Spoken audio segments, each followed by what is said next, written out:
2024 సార్వత్రిక ఎన్నికల్లో తెలుగుదేశం పార్టీ అధికారం చేపట్టిన తర్వాత ప్రతిపక్ష పార్టీ నాయకులు, ఆ నాయకుల ఆస్తుల మీద విపరీతమైన చర్యలకు పాల్పడుతున్నటువంటి తెలుగుదేశం పార్టీ నాయకులు ప్రస్తుతం ఇప్పుడు ఆ పార్టీలో నుంచి ఆ పార్టీ నాయకులకే గొడవలు మొదలయ్యాయి.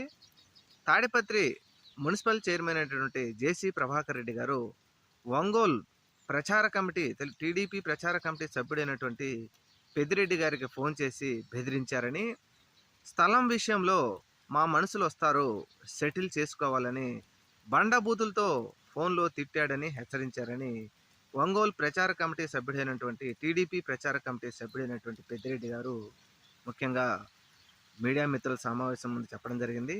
ఇప్పుడు ముఖ్యంగా తాడిపత్రిలో డేరా బాబా లాగా ఉన్నటువంటి జేసీ ప్రభాకర్ రెడ్డి ఒంగోలు వచ్చి నువ్వేం పీకుతావు అంటూ ఆయన ఇటువంటి వ్యాఖ్యలు చేశారు. ఏది ఏమైనా తెలుగుదేశం పార్టీ లోపల ఉన్నటువంటి నాయకులకు కూడా ఇప్పుడు గొడవలు మొదలయ్యాయి ఆస్తుల విషయంలో.